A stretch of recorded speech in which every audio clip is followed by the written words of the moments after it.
This is an exclusive. I've never talked about this before, but actually... Hi, Interior Design Show. My name is Emily Pun, and this is Behind the Design.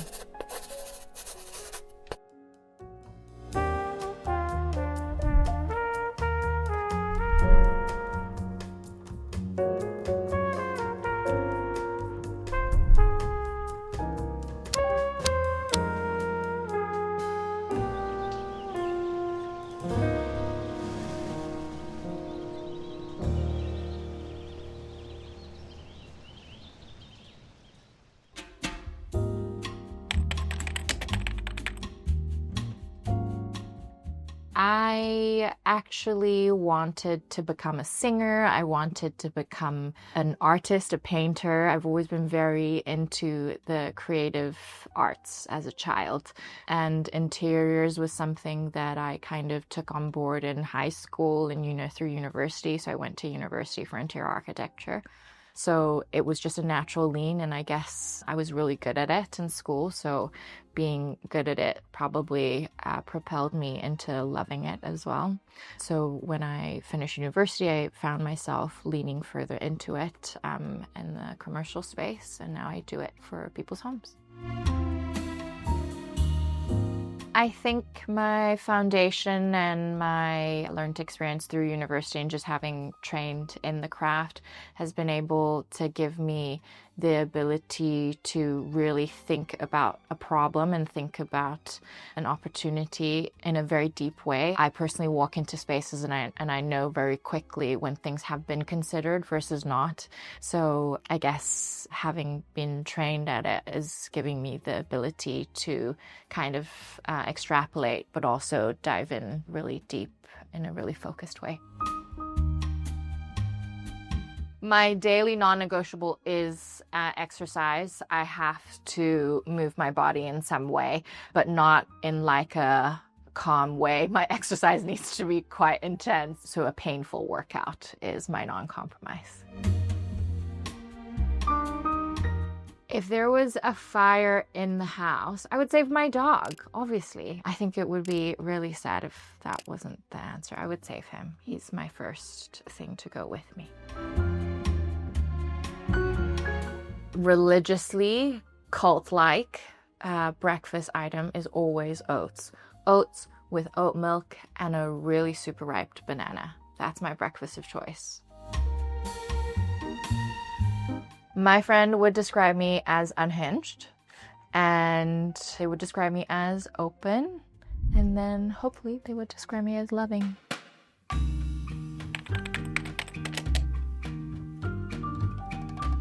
My core design principle or philosophy, me right now, is being able to put people in the core and the center of what I do is something that I really treasure and that I really, really protect in my work. I think design can have many fonts. It can have many different ways of iterating and looking and being, but really down to it, it's about the people who are inhabiting the space that I do. And if they don't love it and if they don't resonate with it, I think that's kind of when the design breaks and when creativity becomes quite fluffy and superficial and there's no depth to it. So I think that's my core. I'm obsessed with watching how people interact in spaces or interact with each other. There's something about the psychology of human brain that's really fascinating to me. And I think I've always been very creative, and perhaps interior architecture and interior design is just something that kind of found its way in my fascination with humans and my love for creating things. And it feels like it marries those two parts of myself into something that I can do with as my job, as my day-to-day. I think the more time I spend with a client, the more I get to know what they truly are and who they really are and what they value in their life, what they don't. I also talk about money a lot. I talk about a lot of the pragmatic, practical things that have to do with designing homes. I think we can shoot for the gold star, but we need to bring it down to earth and see what's actually achievable. I don't think it's necessarily about having an unlimited amount of money to kind of get what you want, but there will be elements that people really love about a certain thing? Is it, the timber that they really like? Is it about a memory that they had from their childhood home? So yeah, understanding those, just natural curiosity of humans, again, just knowing what kind of moves them in certain directions really helped me guide conversations. I think spend on plumbing. Plumbing items are so critical to the longevity of your bathroom, the longevity of your kitchen. I think saving on furniture, being able to, anything that you can buy secondhand, really, whether that be appliance, as long as it's got certification that it's been refurbished well, stools, chairs, yeah, any furniture item. I think social media, Instagram has changed everything. I think especially in homes, we are getting a glimpse into how people live now, which is so fascinating and in the best of times connects us all. I really, really love that. There's so much of my work that's about connection and being able to bring connection to humans, connection to people. And social media has allowed us to connect with people through their homes. And how beautiful is that? It's so amazing. I think I take a lot of inspiration from traveling. I like to expose myself with how other people live in their day-to-day. I think just being able to integrate myself in the normalcy of living a very content and beautiful life for everybody. That's kind of how I bring myself into my work.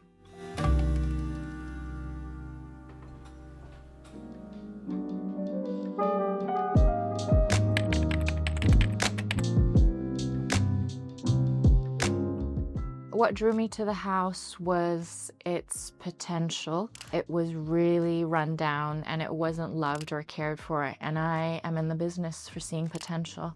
So the fact that it wasn't really looked after or taken care of, it fueled something in me. And I guess it stirred a natural curiosity for me to be able to put some life back into it. One of the things that we knew we wanted to change, honestly, I think the question should be, what didn't we want to change? There was so much about the house that needed attention and needed love and care. I think over the last couple of years, we're just happy that it's a home that has its own life and its own ecosystem. I think homes are a living, breathing thing. I know it sounds so woo-woo, but I think because it facilitates and houses humans, I really wanted to give it a new, fresh chance at living. So the house was covered in pebble dash when we bought it. So one of the first things that we wanted to do was resurface the brickwork. It was really tired looking from the outside.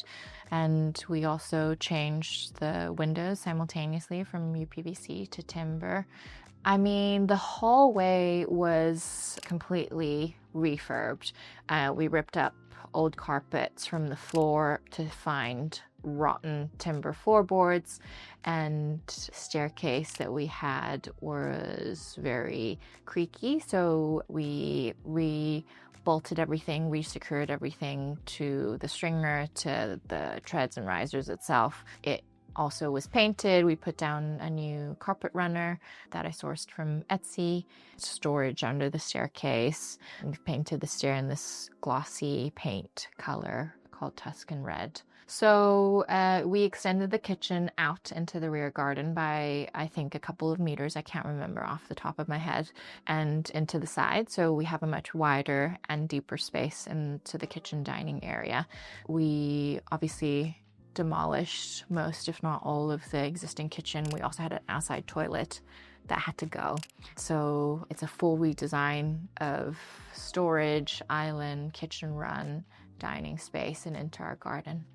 So the shelving unit in the kitchen is painted also in Tuscan Red, and it's glossy in finish. It acts as a little bit of a display case for our bowls and plates. And I love eating my oats in the morning because I get to choose. I feel like I get to choose my Pokemon every day to use in the morning. So natural lighting is something that's really important to me, and I'm sure to a lot of people. I wanted to be able to light the space based on different functionalities as well. There's task lighting, there's ambient lighting. I think kitchens, especially, to be able to holistically design the space and not just one in isolation to another, because lighting will have an effect on what's happening on the floor, what's happening vertically on the surfaces. Sometimes people integrate lighting into their upper cabinets for shelving. I didn't want to do that, so we have arms that kind of shine on the work surfaces, so now whenever we prep food or cook, that acts as our task lighting. And then we had recessed spots that light the kitchen quite evenly throughout the space. They're very purposefully placed in different areas so that they're not evenly spaced on the ceiling, but very much looking on what's happening on the floor and then placed accordingly. And then we have 2 can lights above the island. Initially I was looking at pendants, but again, I think it would have obscured the view to the shelving item. And then we have the wall lights that are coned, and they wash the walls on the side extension. So acts as a little bit of an accent lighting. So our middle room is our office. So we have a sit-stand desk there at the moment, which is quite nice, with some shelving units at the back. And then we have pocket doors that pocket into the wall before we go into the living space, because sometimes our living room is quite loud because we have a surround sound system in the living room for movies. So the doors can be shut and it can be acoustically isolated to the rest of the house, which is something that I really love too. So the guest bedroom was one of the first rooms that we did when we moved in. It's a very simple space. We wanted adequate storage, so we had a bed with storage underneath the bed frame so people can come and store all their bits. It's very muted and neutral. We wanted it to be quite relaxing and wanted it to be for friends and family when they moved into it. Our main bedroom space is where we sleep. We have a bed canopy that we DIY'd. It's very calming to us. We love waking up in that space. We retain some of the design features original to the house, like the fireplace and the base of the hearth. We have storage underneath the bed, same as the guest bedroom. We built IKEA PAX wardrobes into the chimney nooks and niches. We refinished the windows to timber sash windows. We have these long, beautiful, luscious curtains. Feels like a hotel room whenever we wake up in it. The most time I spend, it will be probably the kitchen or the living space. They both have very, very different functions throughout my day. I work at home, so I sit in the kitchen and I work here because I want light and bright and focus time. But sometimes throughout the day I get a little bit lethargic, so I need to work, but I just want to be a little bit more chilled. And then I will step into the living room and kind of cocoon myself in blankets and a fire. You gotta have different work function spaces.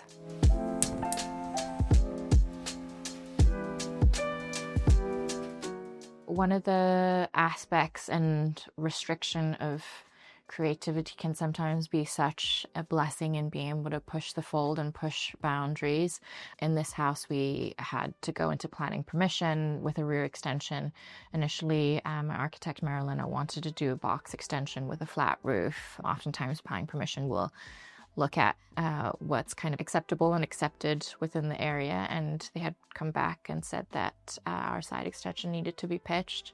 So it was one of those opportunities that could allow us to think a little bit more creatively and just think outside the box, perhaps. Pun, because it was a box extension and it was no longer a box. So think a little bit outside the box, and I think again it's brought in an element and a feature with our ceiling that everybody loves now. It's a timber baffle system that kind of acts as sun shading, but also warmth, adds rhythm to the kitchen and kind of brings, I guess, as an anchor that kind of unifies the space. There's a lot of timber throughout, so I feel that it was very aptly used. I like to be able to have one element be the wow factor or something that really draws people in. So in the kitchen, it would be the floor. In the living space, it would be the fact that it's all drenched in one color. In the bedroom, it would be the canopy that kind of floats above the bed. Just having one talking point that kind of anchors all the little elements around it is something that I would preach about. I'm going to plug my business. If you're renovating right now, give me a call. If you're thinking about renovating, it's so daunting. There's so much information to learn. There's like 5 bazillion choices that you're going to be making in the next month to 2 years' time. There is literally so much value in taking time on making those decisions. If it's a choice between not having enough money versus not having enough time, I would much rather advise my clients not having enough money, because having the time gives you so much more freedom and so much more autonomy and agency in making the right decision for yourself. I think I have a whole series on Instagram after renovating the house on reflecting and mulling over the things that I am really, really glad in making the choices for, and some of the things perhaps I would have and should have thought more about. I don't see them as misses, or rather than opportunities. So hopefully, if we have the luck and the right timing to buy another house after this, it's probably going to be a continuous iterative process. Creating the beauty about creativity is that there's no end. It's always an iterative process, and that's what I love about it. I am the most proud of the house itself. There's no single element that I would choose. I'm a person who really values the process, and I'm a person who really values the experience of doing stuff. So designing and renovating the house, for me, I knew it was going to be a huge undertaking, but I didn't quite know how pivotal it would be in my life. So I'm very, very proud to have embarked on it, have had the opportunity to do so, and had the resources to do so, and have such a support system that kind of uplifted me when I did it. And the fact that it, resonates with so many people outside of my immediate circle is something that I'm very, very grateful for.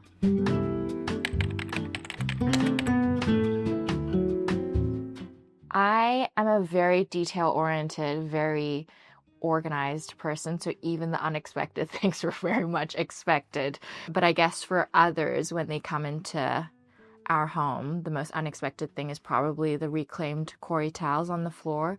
They're often an item that probably is retained in old homes and old buildings, but being able to bring in something reclaimed as a new item into our kitchen and into our home, perhaps most people walk in here and they wouldn't expect it. Most of the times reclaimed items or secondhand bits are cheaper than new.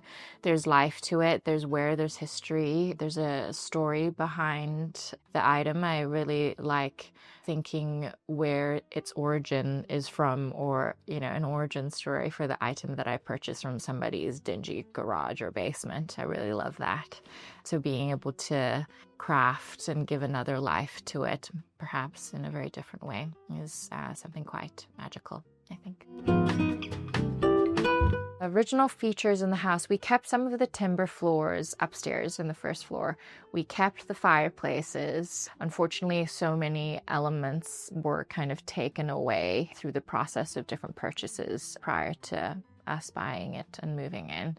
So we've tried to reinstate some of the original features. You'll see that there's timber sash windows in the front. There's stained glass front door. We've tried to keep as many of what we could into the scheme. Yeah, so you'll see flagstones in the front being, I believe, quite original to the house. I knew that I was very much set on a timber kitchen because the floor was where all the fun bits were happening. So I wanted the timber to be a space where I can rest a little bit. So we have these oak veneered fronts with J-groove handles. So no handles that protrude out, no ironmongery that, detracts from the simplistic fronts of the timber. The direction of the grain is very intentional, where the vertical panels are all straight, running from floor to ceiling, and then the run is left to right to kind of elongate the space a little bit more. Open shelving, not for everybody, I'll have to say. It does get dusty and we have to clean it every month. So if that's not for you, that's completely fine. I wanted open shelving just so that we could help balance the cost a little bit, but also to keep the space looking bigger and more spacious. It's an opportunity for us to also showcase some of our little bits. We have kitchen books, all of our glassware, plates and bowls are all exposed. I want all and everybody to come into our home and my home and feel like they know where everything is. And I really like that about the kitchen. So the window seat was designed for Harold, our dog. He's not here today, but he sometimes sits there and watches cats from our neighbors come out, and he very longingly wants to fight them. But it's a moment that acts as a view port from all the way our living space. You can see all the way into the garden. It was an opportunity for us to also think very carefully about the garden and the rear extension leading into the landscaping. I was very, very adamant, and I held a lot of thought for doing the bench seating internally, but also being able to think quite considerately about the outdoor seating. So you'll see that it kind of wraps around and forms this really lovely planter. So the view of the window seat frames that planter as well. This is an exclusive. I've never talked about this before, but actually the timber beams in the ceiling and the roof is actually two separate timbers.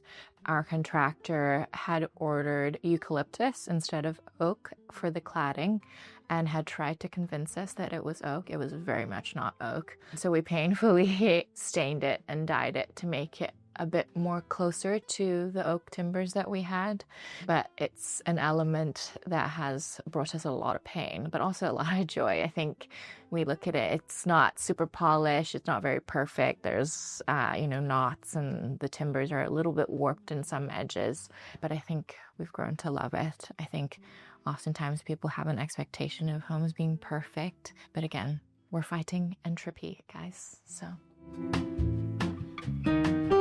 I think color is quite personal. It's a very, very personal thing for everybody. Sometimes it's kind of like clothes, really. I find that when I sit down with clients and I see what they gravitate towards, it very much quickly reflects on who they are and on their inner workings.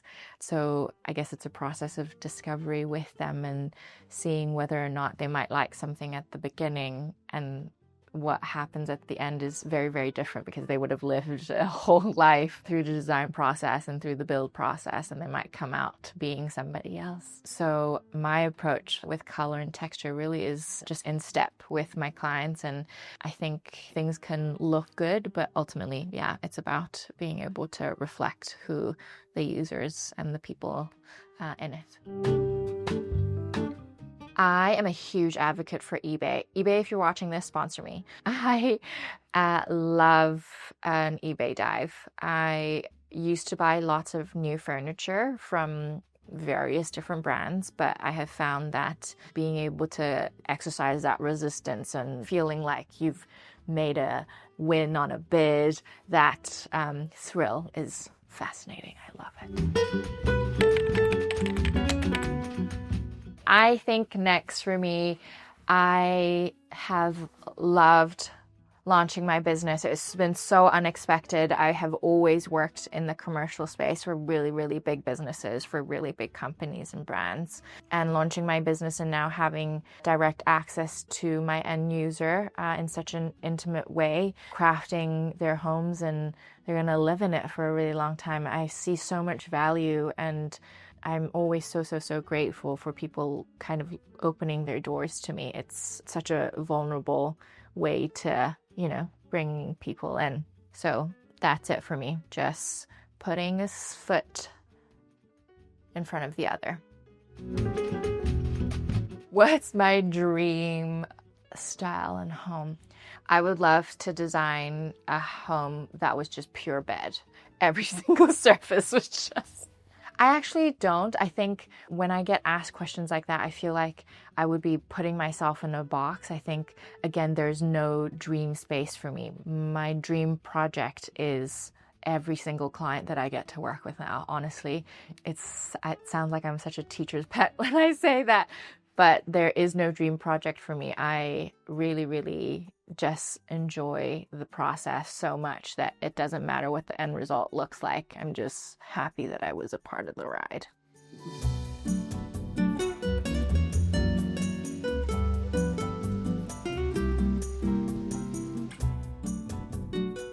What am I most grateful for? I'm really grateful of my friends. I am so warmed to know that I have such a support system around me who might not necessarily talk to me every day, like even friends and people that I'm not in their pockets all the time, and seeing them and being able to be seen by them and heard by them in such a way that really touches me to my core. I'm really, really grateful of the people around me. Yeah.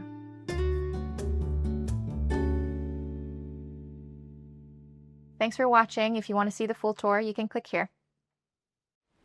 Hi, Interior Design Show. My name is Emily. This is my home in London. Come on in.